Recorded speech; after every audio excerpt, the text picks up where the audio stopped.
Welcome to Wellness is a Way of Life, the podcast for female leaders seeking sustainable energy, clarity, and confidence. I'm Megan Swan, your guide on a journey to mastering wellness as an integrated part of your life. Let's explore personalized wellness strategies that truly resonate with who you are.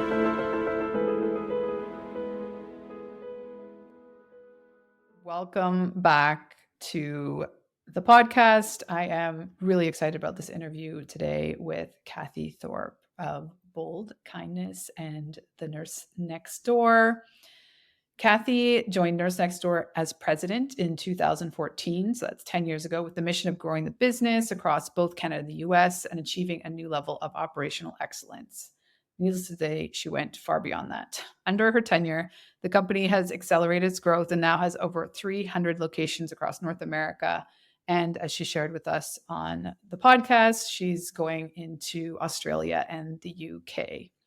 She was promoted to president and CEO in 2016 with the goal of taking the organization to global heights.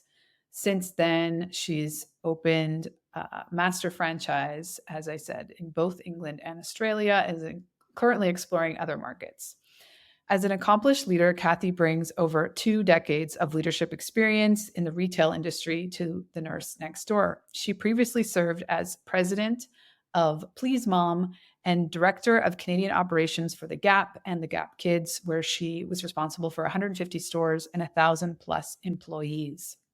Additionally, Cathy founded and ran Surge Advisors, a consultancy that provided strategic leadership counsel to small and medium-sized enterprises. Needless to say, she knows what she's talking about when she will tell us all about implementing bold kindness into your company culture and really just into your life. Cathy's diverse experience has inspired and enabled her to accelerate growth and disrupt the traditional home care industry model. However, her business goals go beyond market expansion. Through Bold Kindness, her culture and leadership philosophy, she has developed self-led leaders across the brand's system, resulting in an average NPS score of 70 plus among clients and caregivers.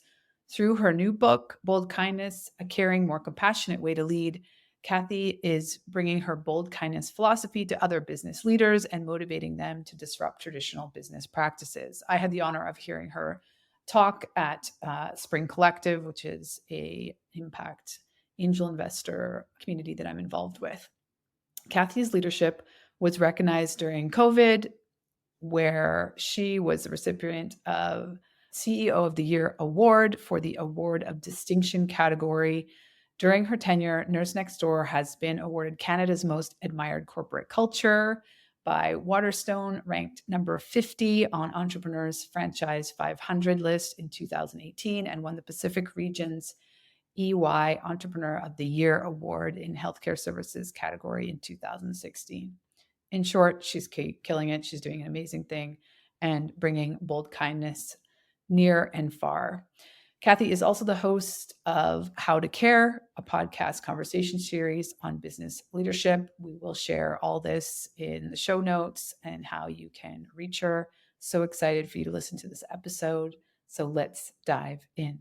Welcome to the podcast, Cathy. I'm just so thrilled to have you here and excited to get into the conversation.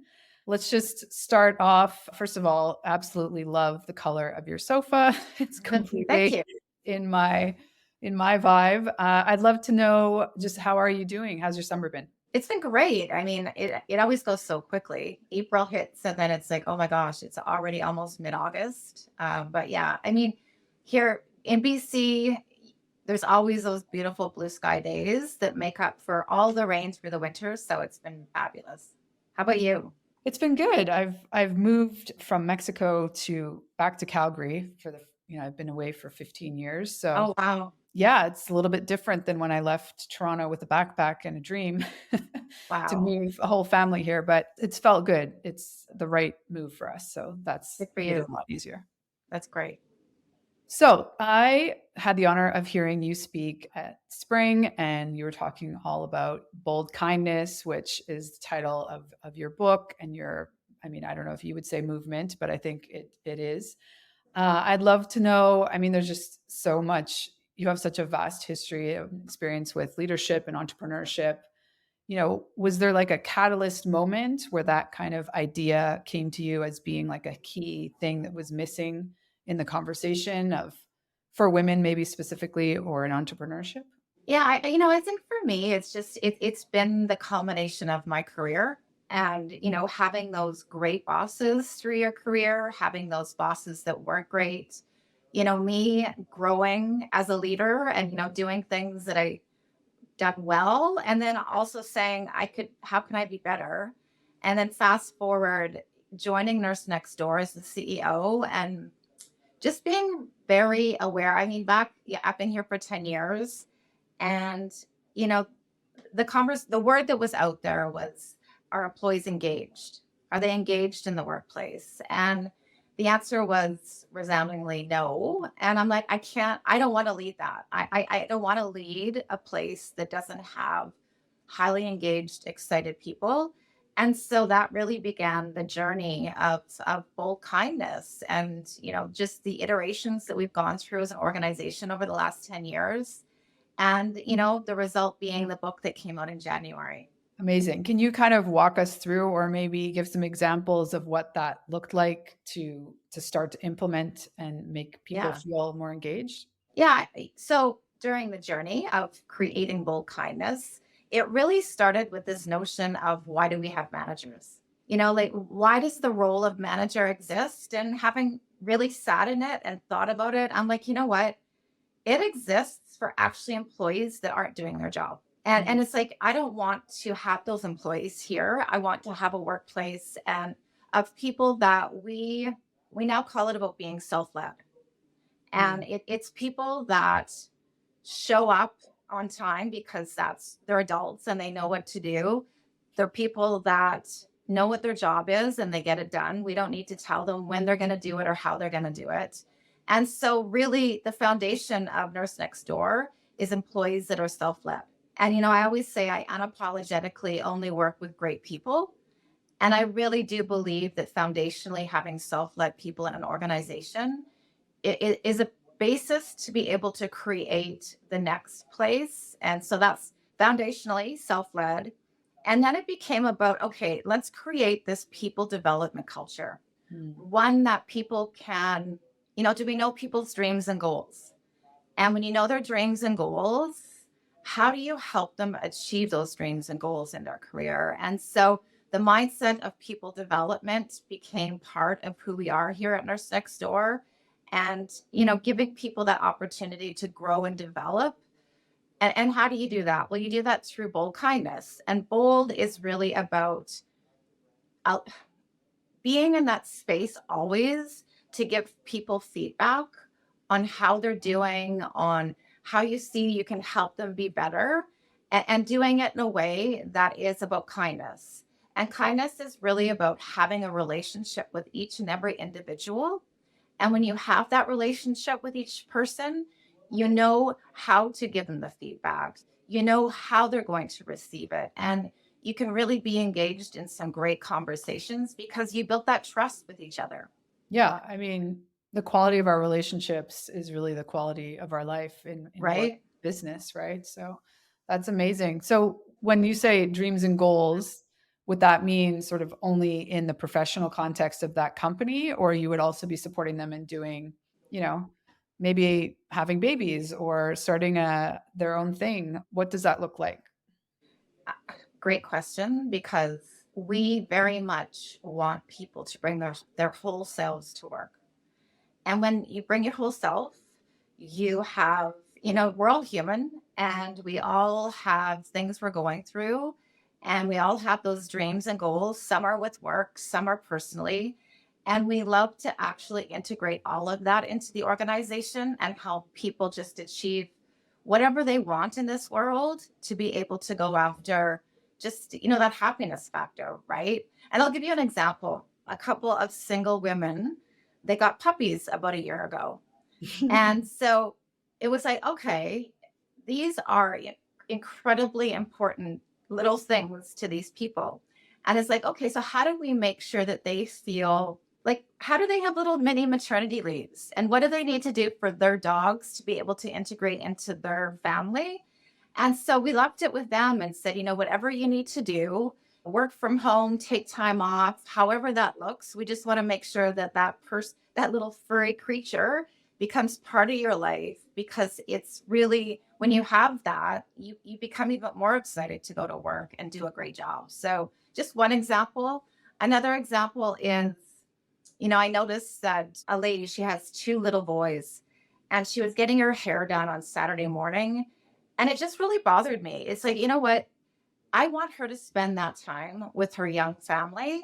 And so it really became this conversation of, you know what? Let's have this fluidity with the workplace and fluidity with life. And you know what, Jenna, go get your hair done during the work week, because I want you to be able to spend that time with your family. And I don't know, just doing things like that and allowing people to really, like, we're all in this world living, being human, and we all have things in our life. And when you can help people feel like they can integrate all of that, I've just seen amazing things happen. Yeah, well, and I think, I mean, it just speaks. I mean, I love your opinion on this because to me, it leans to being when you're so self led and inspired to work your best when you're actually working and there being this allowance of fluidity otherwise. Do you think it's always with a company that's very mission driven or, a mission that you personally feel connected to? Or do you think that can kind of apply in any job setting? I think you do have to be connected to the purpose of an organization, but I think you also have to feel a deep connection to the culture. Hmm. And I think when you have that connection to the culture and you feel like you really understand it, and are part of it, you get very excited to come to work every day and do your best job. Yeah. So, what excited you about the mission of Nurse Next Door? Well, I mean, oh my goodness, every single day we get to help people going through a very difficult time in their life. And, I think for me, it actually started before I joined Nurse Next Door, and I used Nurse Next Door to help my mom. Well, my mom and dad.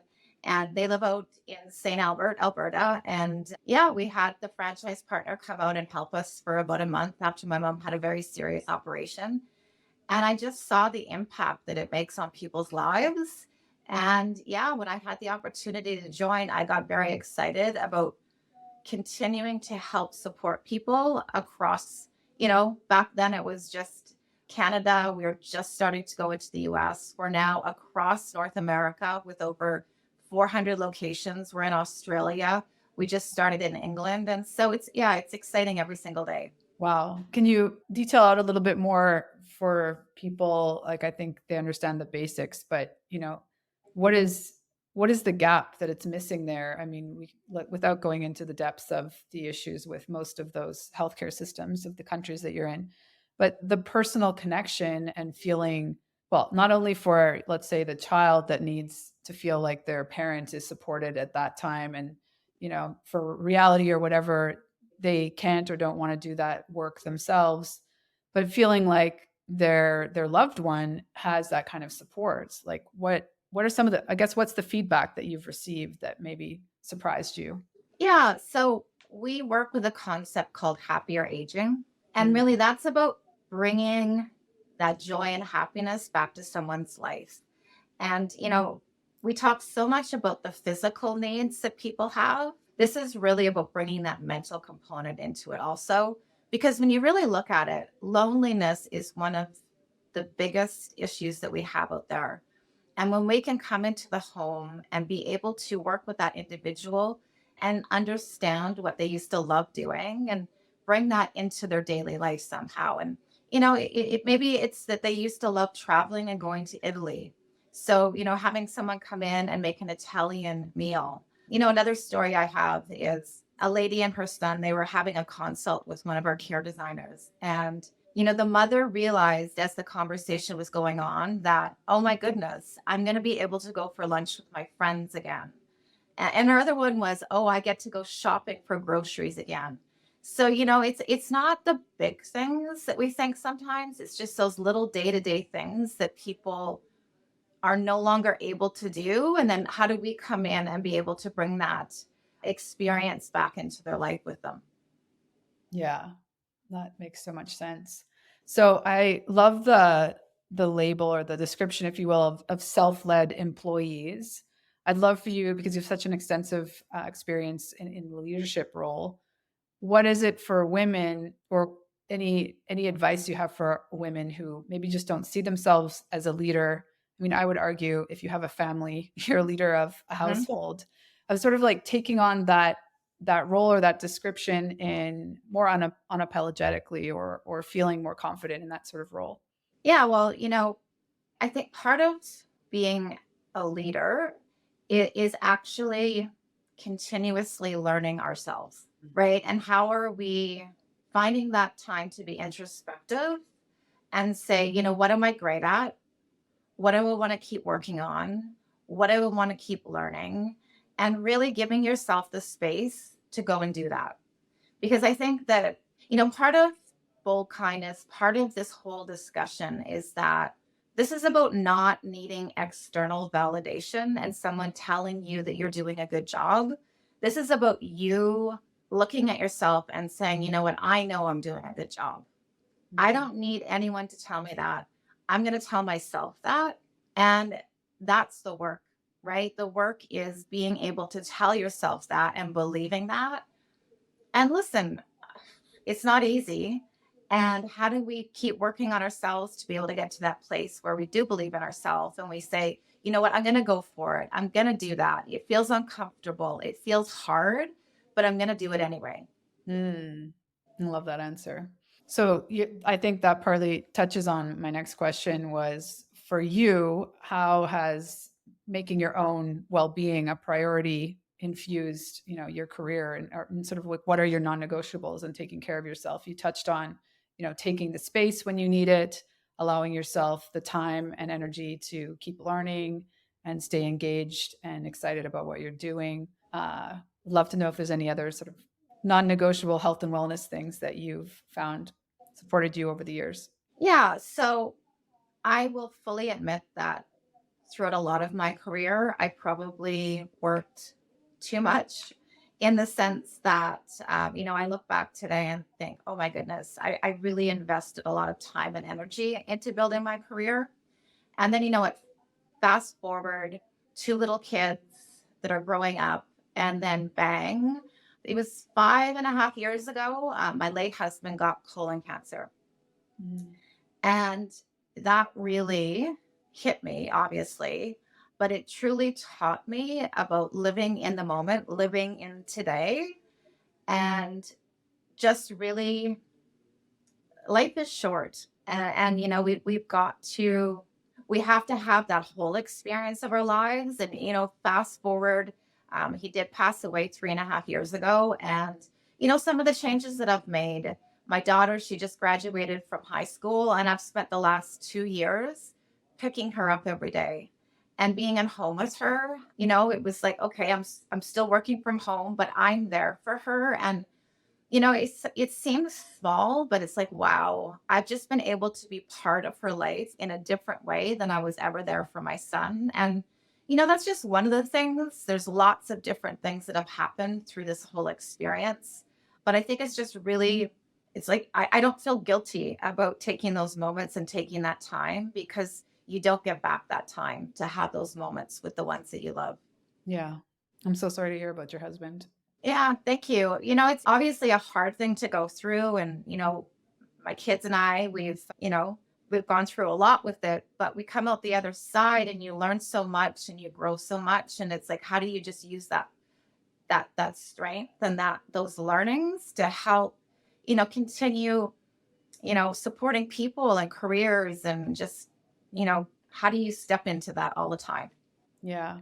So, was there a moment you can pinpoint, or at what point did you decide that Bold Kindness was a book? Or were you always writing in the back of your mind over decades? It's interesting. So I will say that Harry, my late husband, he was such a big supporter and such an advocate of just, how do we look at leadership differently, and how do we create this culture where it just looks and feels different than this top down hierarchy that we've been so used to. And he looked at me, it was the beginning of when he got sick, and he's like, you have to write a book and you have to complete it and you have to, take this whole bold kindness movement out into the world more. And so that definitely motivated me and got me excited about doing this. And, it was overall a 4-year journey, but I will say I've learned so much through it, and being able to bring this conversation into the workplace has been incredibly satisfying. And listen, I think there's tons of great conversations around similar thinking to bold kindness that are happening out there, because I think the world is searching for a new leadership style. I Mm, think the old approach is done. I think, if it wasn't happening before COVID, COVID sure established for people how they could feel going to work every day. yeah. Would you go so far as to say it's a feminine leadership? A feminine leadership. I get stuck on, I don't want to say masculine or feminine. I think it's bringing your heart to work, Mm, bringing care about human beings to work. And, no one's better than anyone else. And how are we all just helping each other be successful and get the most out of life that we can get? And I think when you bring that attitude, you're going to create a culture that's pretty special. yeah. Well, I can just imagine how magical it is working at Nurse Next Door. And it's incredible all the work you're doing and the growth. I mean, just congratulations. We'll share there's a website for the book, correct? Is there anything else that's currently a movement other than picking up the book and implementing some of your wisdom into your own company culture? Yeah, a lot of people ask me, well, what do I do if my boss doesn't believe in a bold kindness approach to leadership? And I always say that it actually just starts with one person at a time. Mm, And when you are leading people and you can take the bold kindness concept and just work with your team, you're going to create great results. I guarantee it, because people are going to be so excited to work in that environment that they're going to go out there and achieve great things. And so other people are going to start watching, and it's going to happen one person, one group at a time. And I just think that that's what this is all about. It's not, we've all just got to take, I believe in this style. I believe in this approach, and just go and try it with your teams. I love that. Got goosebumps with the way that you're just going to attract other people to work closer with you and build a movement one person at a time. It's powerful. Well, thank you so much for your time and your energy and your wisdom. Is there any final thoughts you want to share with the listeners? No, thanks for having me. I love these conversations, and it's always great to, you know, see how the world can be seen different. Agreed. Thanks again, Cathy. Thank you. Thanks for tuning in to Wellness is a Way of Life. Are you ready to make wellness a natural part of your routine? Let's stay connected. Go to meganswanwellness.com. Until next time, live well and thrive.